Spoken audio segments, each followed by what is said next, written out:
Chapter 2. The Curse of the Baskervilles. "I have in my pocket a manuscript," said Dr. James Mortimer. "I observed it as you entered the room," said Holmes. "It is an old manuscript. Early 18th century, unless it is forgery." "How can you say that, sir?" "You have presented an inch or two of it to my examination all the time that you have been talking. It would be a poor expert who could not give the date of a document within a decade or so. You may possibly have read my little monograph upon the subject. I put that at 1730. "The exact date is 1742.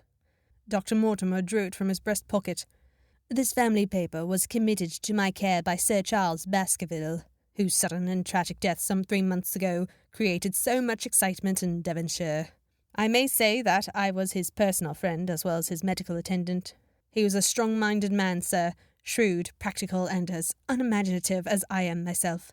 Yet he took this document very seriously, and his mind was prepared for just such an end as did eventually overtake him." Holmes stretched out his hand for the manuscript and flattened it upon his knee. "You will observe, Watson, that the alternative use of the long S and the short. It is one of several indications which enabled me to fix the date." I looked over his shoulder at the yellow paper and the faded script. At the head was written Baskerville Hall, and below, in large scrawling figures, 1742. "It appears to be a statement of some sort." "Yes, it is a statement of a certain legend which runs in the Baskerville family." "But I understand that it is something more modern and practical upon which you wish to consult me?" "Most modern. A most practical pressing matter, which must be decided within 24 hours, but the manuscript is short, and is intimately connected with the affair. With your permission, I will read it to you." Holmes leaned back in his chair, placed his fingertips together, and closed his eyes with an air of resignation. Dr. Mortimer turned the manuscript to the light, and read in a high, cracking voice the following curious old-world narrative. "Of the origin of the Hound of the Baskervilles, there have been many statements, yet as I come in a direct line from Hugo Baskerville, and as I had the story from my father, who also had it from his, I have set it down with all belief that it occurred even as is here set forth. I would have you believe, my sons, that the same justice which punishes sin may also graciously forgive it, and that no ban is so heavy that by prayer and repentance it may be removed. Learn then from this story not to fear the fruits of the past, but rather to be circumspect in the future, that those foul passions whereby our family has suffered so grievously may not again be loosed to our undoing. Know then that in the time of the Great Rebellion, the history of which by the learned Lord Clarendon I most earnestly commended to your attention, this manor of Baskerville was held by Hugo of that name, nor can it be gainsaid that he was a most wild, profane, and godless man. This, in truth, his neighbours might have pardoned, seeing that saints have never flourished in those parts, but there was in him a certain wanton and cruel humour, which made his name a byword through the West. It is chanced that this Hugo came to love, if indeed so dark a passion may be known under so bright a name, the daughter of a yeoman who held lands near the Baskerville estate. But the young maiden, being discreet and of good repute, would ever avoid him, for she feared his evil name. So it came to pass that one Michaelmas, this Hugo, with 5 or 6 of his idle and wicked companions, stole down upon the farm, and carried off the maiden, her father and brothers being from home, as he well knew. When they had brought her to the hall, the maiden was placed in an upper chamber, while Hugo and his friends sat down to a long carouse, as was their nightly custom. Now the poor lass upstairs was likely to have her wits turned in the singing and shouting and terrible oaths which came up to her from below, for they say that the words used by Hugo Baskerville when he was in wine were such as might blast the men who said them. At last, in the stress of her fear, she did that which might have daunted the bravest or most active man, for by the aid of the growth of ivy which covered, and still covers, the south wall, she came down from under the eaves, and so homeward across the moor, there being 3 leagues betwixt the hall and her father's farm. It chanced that some little time later Hugo left his guests to carry food and drink with other worse things by chance, and so found the cage empty, and the bird escaped. Then, as it would seem, he became as one that hath a devil, for rushing down the stairs into the dining hall, he sprang upon the great table, flagons and trenchers flying before him, And he cried aloud before all the company that he would that very night render his body and soul to the powers of evil if he might but overtake the wench. And while the revellers stood aghast at the fury of the man, one more wicked, or it may be more drunken than the rest, cried out that they should put the hounds upon her. Whereat Hugo ran from the house, crying to his grooms that they should saddle his mare and unkennel the pack, and giving the hounds a kerchief of the maid's, he swung them to the line, and so off, full cry in the moonlight over the moor. Now for some space the revellers stood agape, unable to understand all that had been done in such haste. But anon their bemused wits awoke to the nature of the deed which was like to be done upon the moorlands. Everything was now in an uproar, some calling for their pistols, some for their horses, and some for another flask of wine. But at length some sense came back to their crazed minds, and the whole of them, 13 in number, took horse and started in pursuit. The moon shone clear above them, and they rode swiftly abreast, taking that course which the maid must needs have taken if she were to reach her own home. They had gone a mile or two when they passed one of the night shepherds upon the moorlands, and they cried to him to know if he had seen the hunt.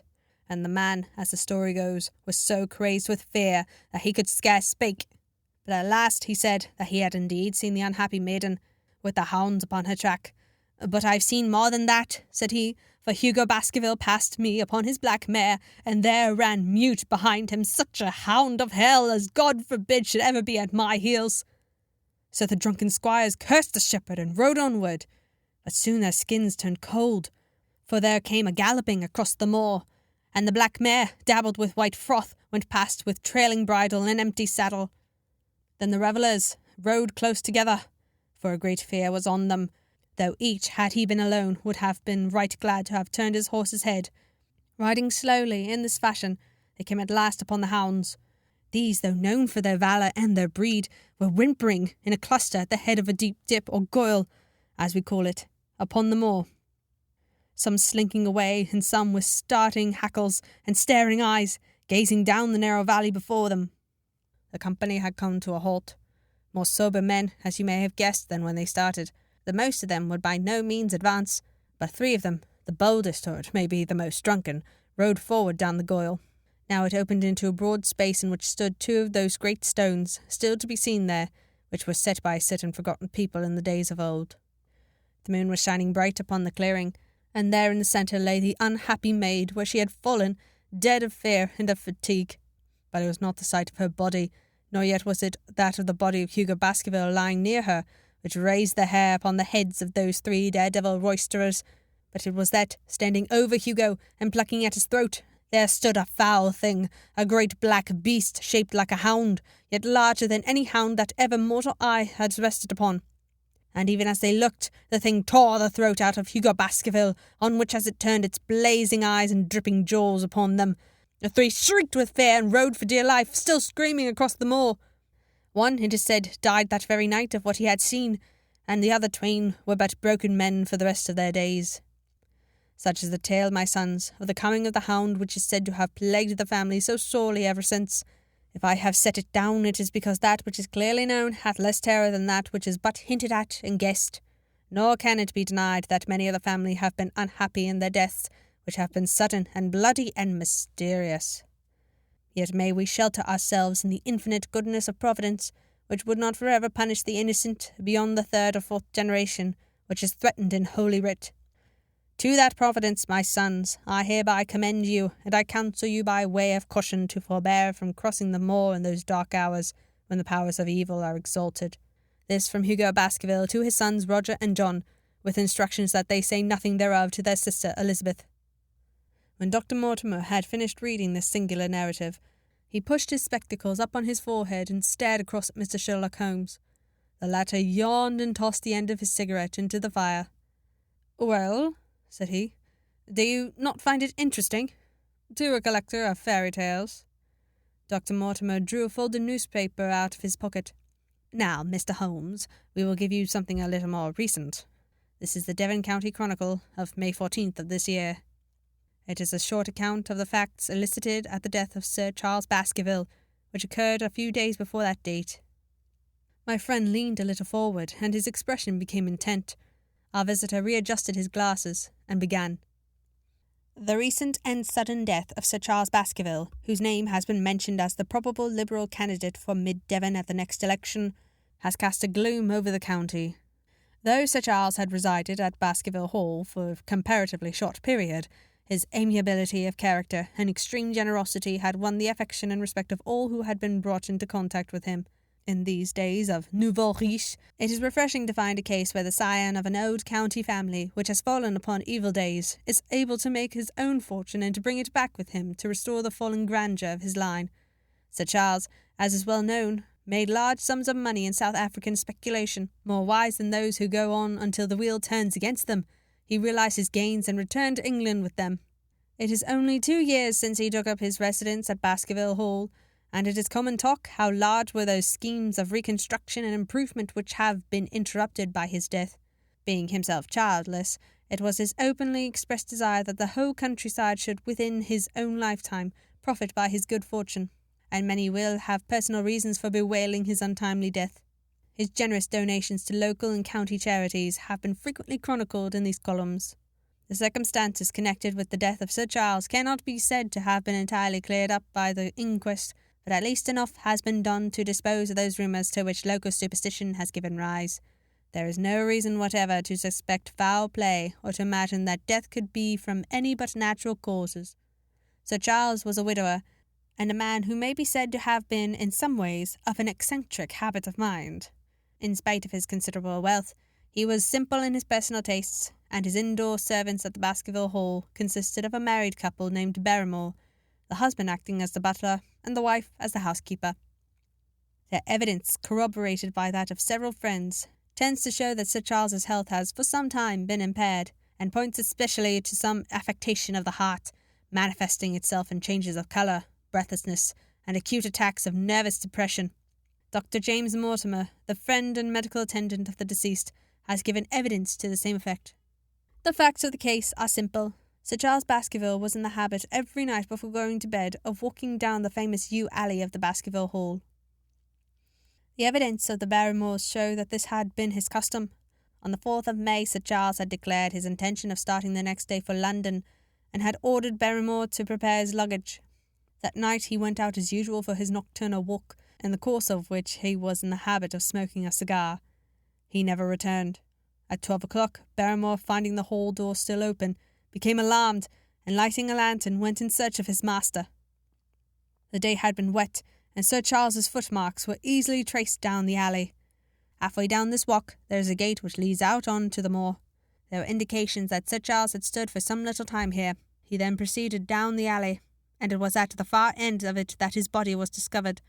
One fact which has not been explained is the statement of Barrymore that his master's footprints altered from their character from the time that he passed the moor gate, and that he appeared from thence onward to have been walking upon his toes. One, Murphy, a gipsy horse-dealer, was on the moor at no great distance at the time, but he appears by his own confession to have been the worse for drink. He declares that he heard cries, but is unable to state from what direction they came. No signs of violence were to be discovered upon Sir Charles's person, though the doctor's evidence pointed to an almost incredible facial distortion, so great that Dr. Mortimer refused at first to believe that it was indeed his friend and patient who lay before him. It was explained that that is a symptom which is not unusual in cases of dyspnea and death from cardiac exhaustion. This explanation was borne out by the post-mortem examination, which showed long-standing organic disease, and the coroner's jury returned a verdict in accordance with the medical evidence. It is well that this is so, for it is obviously of the utmost importance that Sir Charles's heir should settle at the Hall and continue the good work which has been so sadly interrupted. Had the prosaic finding of the coroner not finally put an end to the romantic stories which have been whispered in connection with the affair, it might have been difficult to find a tenant for Baskerville Hall. It is understood that the next of kin is Mr. Henry Baskerville, if he be still alive, the son of Sir Charles Baskerville's younger brother. The young man when last heard of was in America, and inquiries are being instituted with a view to informing him of his good fortune. Dr. Mortimer refolded his paper and replaced it in his pocket.